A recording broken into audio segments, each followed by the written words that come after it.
Hey, welcome to the first ever podcast of the Lime Green Gamer. I was actually promised myself I wouldn't do one of these, but after today it has to be done.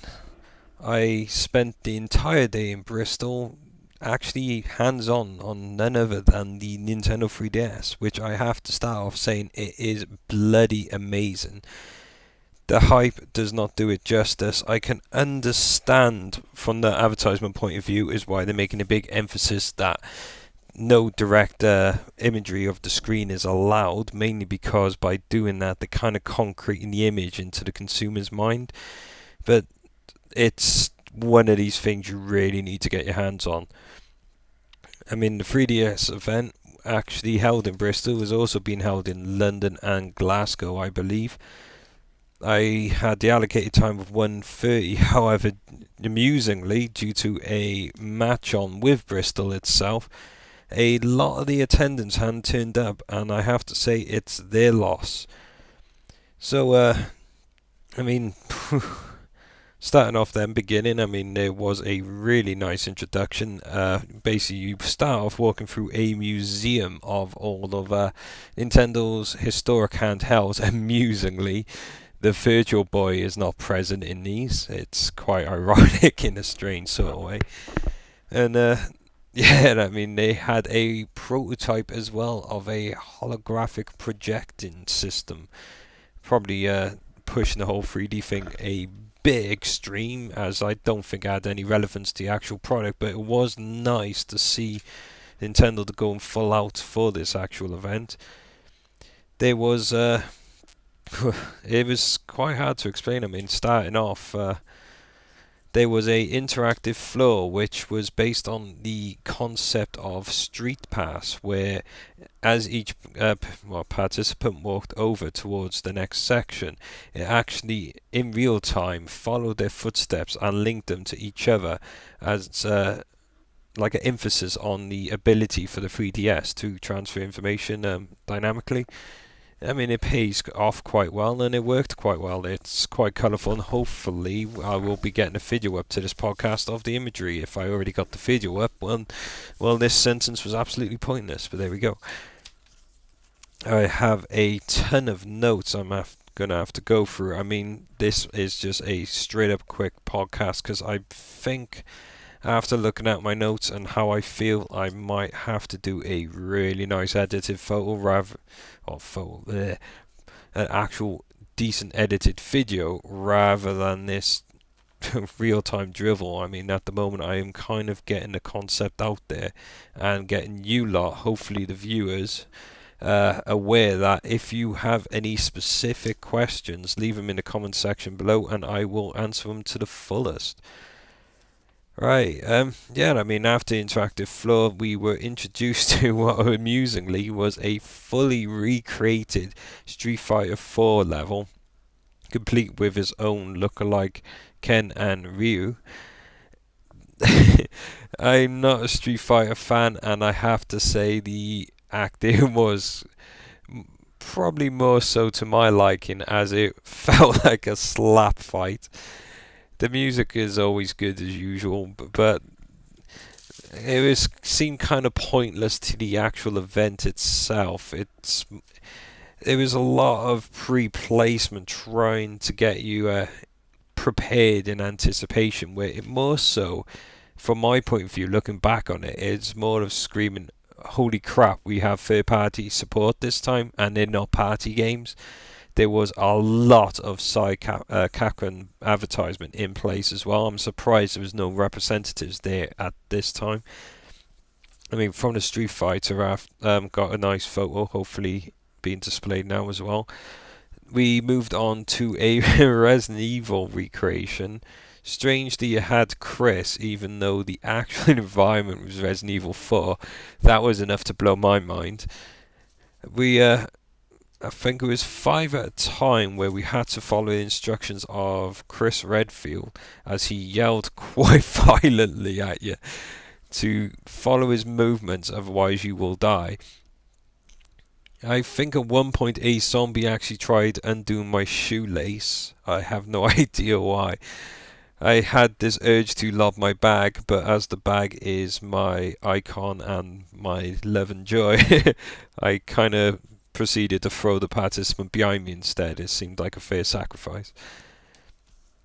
We're finally going upstairs. We got our hands on the 3DS, and what can I say? It is amazing. They were not lying where they said there is nothing like it before. I mean, I am a huge fan of 3D movies. I go to Odeon 3D as well as the real 3D system in Cineworld. I find they both have their advantages as well as the disadvantages, but the 3DS seemed to incorporate all the different techniques within the one slider. This is why I believe a video might be needed, because unlike a lot of press, I'm really technical minded. I actually really enjoy my games, and I really enjoy understanding how they work, why they work, and what they should do to improve it. This is something you really don't get out of a lot of podcasts, and from this I done some very bizarre tests which got the attention of the Nintendo staff. Mainly the shake test. They thought I was probably having a some kind of reaction to the 3D method, but in fact I was actually testing the mobility of the 3DS within a, how can I put it, uncontrollable environment. A good example of this is a bus and a train, two things I use quite a lot, not to mention just standardly walking. I mean, I do like to go to parks now and then and actually play a game for a bit, but take in nature at the same time. I kind of mix the two in and create my own kind of enjoyment, not fully focused on one, but appreciating both. But I discovered something incredible through the 3DS is that it has an extremely narrow view. I would say about 5 degrees from the center of the point in the basically a spherical line. I mean, it's quite hard to explain without a video, but basically once you go past 5 degrees, the method they use, the synchronization seems to break down between each eye. What you end up then is you see almost two 3D images competing within two separate spaces. It actually really hurt my eyes at this point, which is probably why they got health warnings and you're not meant to do it. But again, like I said, in an uncontrollable environment, well, you really can't control it, can you? It's something which is kind of extreme in my point of view, because I love playing my 3DS and PSP. I do a lot of traveling, and if that's the case, I'm going to end up with 3DS probably quite a lot, maybe 80% of the time, with the 3D effect off. I mean, there are quite a lot of other points where this is almost unavoidable. But yeah, I mean, going back to it, you got a 5 degree view where the 3D effect is quite, oh, I would say perfect. But after that, getting to about 10, you get the whole dual screen desynchronization. And then 45, it actually gets quite interesting. At a 45 degree angle, you can actually see the refresh rate. You get to the point where you actually see the one slice of the 3D imagery being created. Obviously, well, how can I put it? This might sound a bit extreme. You're probably thinking, what the hell am I up to? But now, what happens if you want someone who wants to spectate? I mean, for example, I have nephews and nieces. They love their consoles. They got 3DS, not 3DS, bleh, stuck in my head now. They got a DS Lite, a PSP, and they enjoy sitting on a couch next to each other. And now and then, even though they're playing their own game, they'll cross over, and they might even just swap consoles. Now with a 3DS, especially on a 3D set, now this is actually impossible to do, because from any angle apart from directly onwards almost, you do not get the effect, meaning any participant, passerby, or even friends within a multiplayer gaming environment will not be able to see your screen. Now from a creative point of view, I mean, there is quite a lot of creative applications within the 3DS. This is somewhat destructive. I mean, a really good example is the augmented reality. I mean, it's an incredibly precise and effective technique and technology, which Nintendo has pretty much nailed on the head. I mean, I was blown away with the way it seemed to sink in the table, and even the table lens seemed to expanded upwards towards me, and it just kind of gets you really thinking the possibilities, especially within a game. I mean, a full-fledged game, say Mario, wouldn't it be amazing if you, rather than having the environment, Mario played within your actual real world environment? So you could sit in a park and suddenly have Mario running around doing whatever, and the possibilities are endless. But again, going back to it, there is a lot of movement involved, because you're not stationary and you got to move around in the real environment in order to navigate basically the virtual environment. Now again, with the 3D effect on, I had a lot of trouble finding out what I was looking at, because even the slightest alteration and the 3D effect was broken, went into a complete blur, and this in fact was affecting my enjoyment. So I ended up turning the slider off, and I have to say the enjoyment levels seemed to skyrocket, because there was no longer a natural barrier with it. I mean, I understand this is a hands-on test. Maybe it's just due to my eyesight, but from all the experimentation I've done, there is quite a lot of complications.